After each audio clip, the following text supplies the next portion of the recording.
My fiancé pranked me at the altar by saying no for a TikTok trend. The officiant stopped the ceremony. I took the microphone, announced "Joke's on you," and invited the guests to enjoy the party as a singles mixer. She was crying outside while we ate her cake. I, 31 male, still can't believe I'm writing this. My wedding was supposed to be the best day of my life. Instead, it became the moment I realized I'd been engaged to someone who valued TikTok clout over our entire relationship. Quick background. My fiancé, 29, and I had been together for 4 years, engaged for 18 months. We'd built what I thought was a solid foundation. Similar life goals, compatible families, mostly good communication. Or so I thought. She'd always been into social media, Instagram, TikTok, the whole 9 yards. Had about 15K followers, nothing crazy but enough that she took it seriously. I never minded. People have hobbies, mine's woodworking. Hers was content creation. Whatever. The wedding was mid-sized, about 120 guests. We'd spent close to 47K between both families and ourselves. I'd personally contributed about $22 from savings I'd been building since my mid-20s. Her parents covered the venue and catering. My parents helped with the honeymoon fund. Day of the wedding, everything seemed perfect. Venue looked amazing. Weather cooperated. My groomsmen and I were in good spirits. I was nervous, sure, but the good kind of nervous. The I can't wait to spend my life with this woman kind. Then came the ceremony. I'm standing at the altar, watching her walk down the aisle. She looks beautiful. I'm getting emotional. My best man hands me a tissue. This is it. The officiant goes through the standard stuff. Readings, vows, we'd written our own, and yeah, I cried during hers. Then comes the moment. Do you take this man to be your lawfully wedded husband? She pauses, looks at me, looks at someone in the crowd. Then, with this weird smile, says, no. Dead. Silence. My brain literally short-circuited. I'm standing there thinking I misheard. The officiant looks confused, asks her to repeat. I said no. She's now giggling. Actually giggling. I follow her eyeline to the crowd. Her maid of honor is standing in the front row with her phone out, recording. Her bridesmaid next to her is also recording. That's when it clicked. This was for content. She was humiliating me at our wedding for a TikTok trend. The officiant, bless him, was an older gentleman who clearly had zero patience for this. He closed his book, looked at both of us, and said, "Ma'am, if you're not prepared to take this seriously, I cannot continue the ceremony." She started backpedaling immediately. Wait, no, it was just a joke. I was going to say yes, it's a thing. Look it up, it's funny. But the officiant was already stepping back. The sanctity of marriage is not a joke. I will not be part of this. She's now turning red, looking at me with this "help me fix this" expression. Like I was supposed to smooth it over. Something in me just shifted. 3 years of ignoring her need for validation. 18 months of wedding planning where everything had to be aesthetic for the gram. The time she made me reshoot our engagement photos 6 times because the lighting wasn't right. It all crystallized in that moment. I looked at her, looked at the crowd, saw my mom's confused face, my dad looking concerned, her parents looking mortified. Then I walked over to the DJ booth and took the microphone. Hey everyone. So, apparently that was a TikTok prank. My bride decided our wedding was the perfect venue for content creation. Murmurs in the crowd. Her maid of honor has lowered her phone, looking nervous. Since the ceremony's been called off, I'd like to invite everyone to stay, enjoy the open bar, and consider this a singles mixer. The food's paid for, the venue's booked, and I'm not letting 47K worth of celebration go to waste. I looked at my now former fiancé. You wanted viral content? There you go. Her face went from red to white. She tried to grab the mic from me, but I stepped back. Enjoy the party, everyone. DJ, play something fun. The next few minutes were chaos. She was screaming at me, calling me dramatic, saying I ruined everything. Her maid of honor tried to calm her down, while simultaneously still holding her phone. Priorities, I guess. My best man and groomsmen closed ranks around me. My mom was already at the bar, ordering what I later learned was 3 shots of whiskey. Her parents approached me, looking shell-shocked. Her dad actually apologized to me. Her mom just stood there with her mouth open. Eventually, venue security escorted her out after she tried to unplug the DJ equipment. She was crying on the steps outside while 120 guests ate appetizers and hit the dance floor.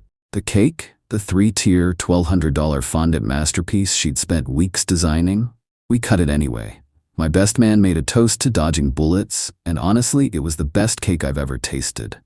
Update 1 week later. So the aftermath has been interesting. First, the TikTok thing. Her maid of honor actually posted the video. Not the whole thing, just the prank part, cutting off before my microphone moment. Titled it something like "Wedding Prank Gone Wrong" with a laughing emoji. It got about 50K views before someone who was actually at the wedding commented with the full context. Then other guests started chiming in. The narrative flipped fast. Comments went from "lol queen" to "wait, she actually ruined her own wedding for clout?" The video got deleted within 48 hours, but screenshots live forever. Her family's response has been predictable entitlement. Her mom called me Tuesday. I shouldn't have answered, but I was curious. "You owe my daughter an apology, and frankly, you owe us money." Excuse me? The venue, the catering, all of it. You humiliated her in front of everyone. She's devastated. She can't even leave the house. Your daughter said no at the altar for a social media video. It was a joke. You were supposed to laugh and then she'd say yes. Everyone does it. The officiant didn't think it was a joke. He refused to continue. So you should have found another officiant. Instead, you turned our daughter's wedding into some kind of revenge party. It wasn't revenge. It was salvaging an expensive event after your daughter torpedoed it. We'll be consulting with a lawyer about recovering our costs. Good luck with that. I'd love to see that court filing. Your Honor, my daughter pranked her groom and he threw a party. She hung up on me. Then came the apology from my former fiancée. And I use quotes because it was the most non-apology I've ever received. She showed up at my apartment Saturday morning. I only opened the door because she said she wanted to return some of my stuff she still had. She looked rough, clearly hadn't been sleeping. I almost felt bad. Almost. Can we talk?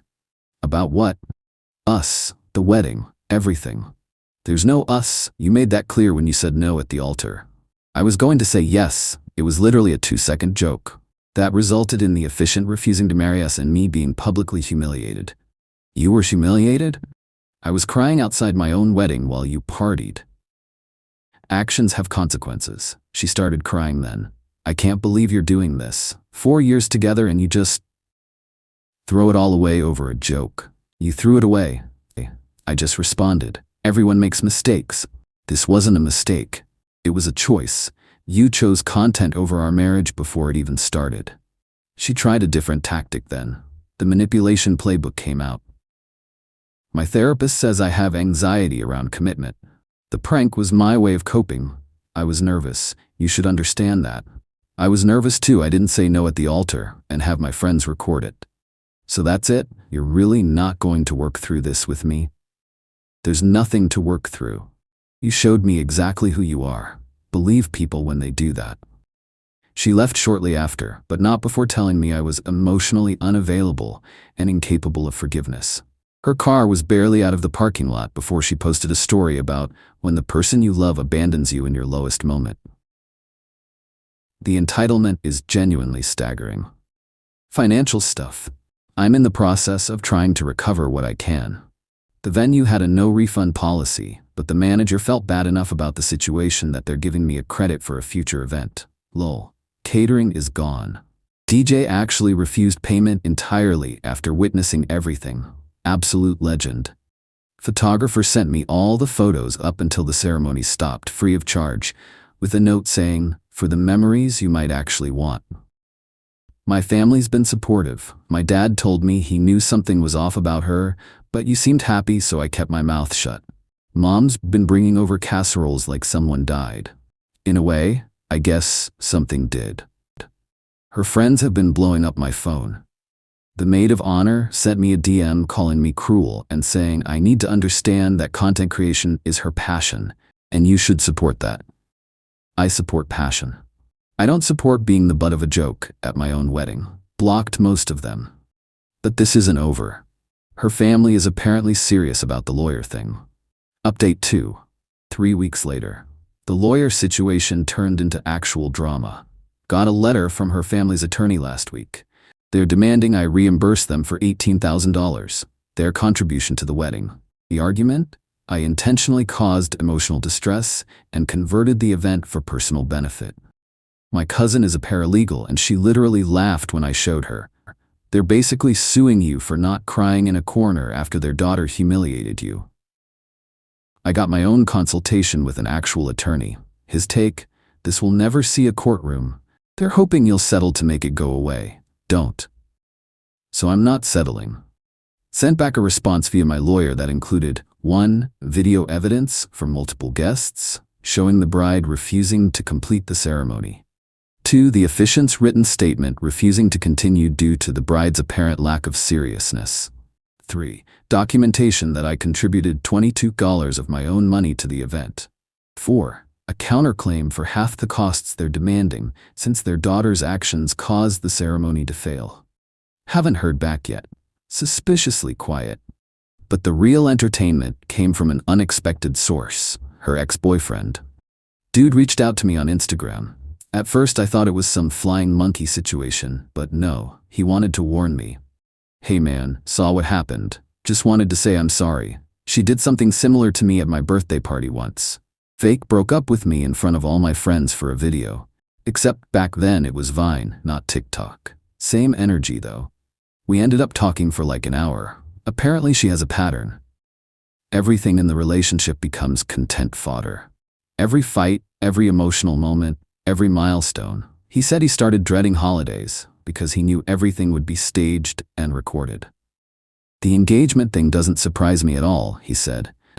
She probably planned that prank for months, had the whole video scripted in her head.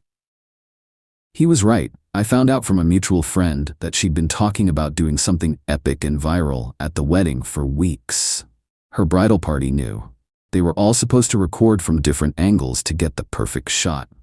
They planned this, coordinated it, and nobody thought to maybe give me a heads up?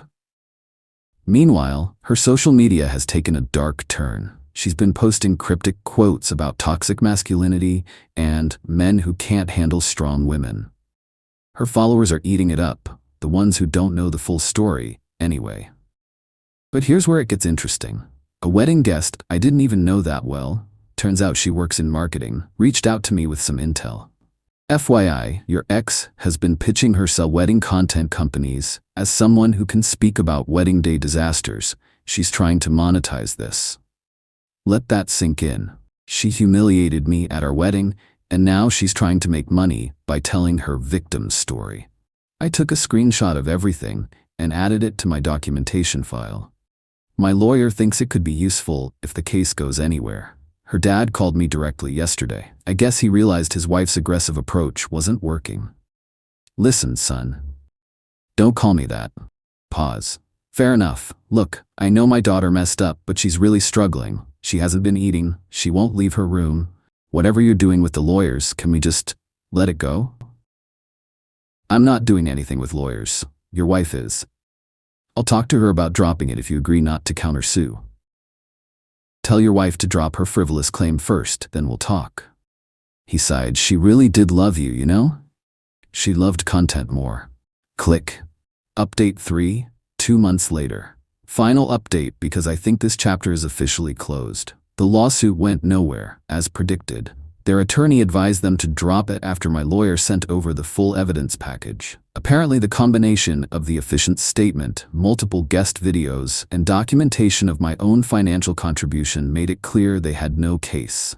Her mom sent me one final nasty email calling me vindictive and saying I'd destroyed their family. I forwarded it to my lawyer for documentation purposes and didn't respond.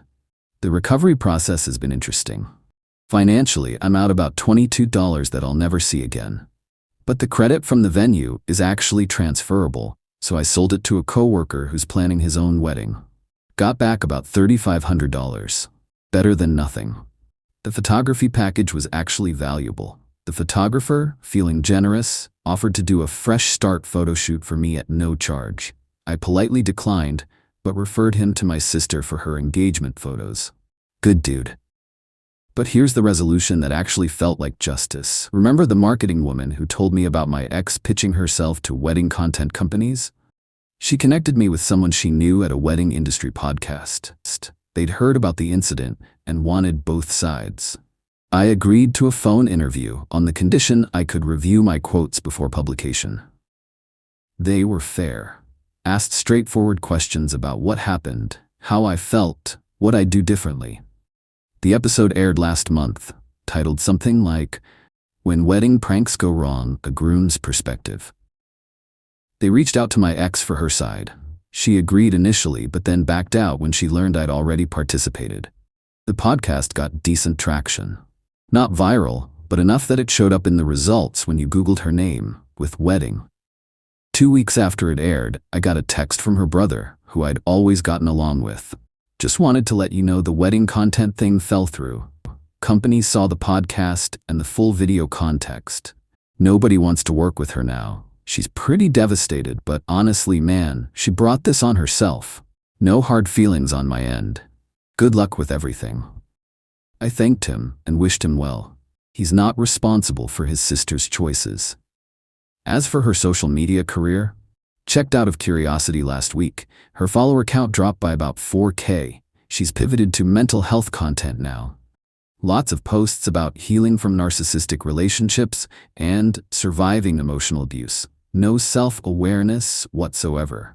Her maid of honor unfollowed me, but also unfollowed her. Guess the friendship didn't survive being associated with the disaster. The ex-boyfriend who reached out, we actually grabbed beers last month. Compared notes, had some dark laughs. He's engaged now to someone completely offline. She doesn't even have Instagram, he told me. It's refreshing. Me? I'm doing okay. Not great, but okay. Therapy's been helpful. The trust issues are real, and I'm working through them. Dating feels impossible right now, and I'm not rushing it. My apartment's been redecorated, got rid of everything that reminded me of her. My best man helped me build a new coffee table from scratch. First woodworking project I've completed in months. It's not perfect, but it's mine. The wedding ring is sitting in a drawer. Haven't decided what to do with it yet. Selling it feels weird. Keeping it feels weirder. Maybe I'll melt it down into something else. Start fresh. Last thing. She tried to reach out one more time, about 3 weeks ago. A long email to my personal account. She apologized, sort of. Explained her anxiety issues again, and asked if we could meet for coffee and talk like adults. I didn't respond. Some bridges aren't worth rebuilding, some aren't even worth looking at. What I learned from all this: pay attention to the patterns, the need for validation, the constant documentation of everything, the way every moment had to be content-worthy. I ignored it because I thought love meant accepting someone completely. But there's a difference between accepting flaws and ignoring red flags. She chose a 2-second video over our future. That tells you everything about what she valued. And me? I chose myself, finally. The party was petty, sure, but it was also the first time in 4 years I stopped catering to her needs and did what I wanted. The cake was delicious, by the way. Best decision I made that day. Thanks for reading. Time to close this chapter and move forward.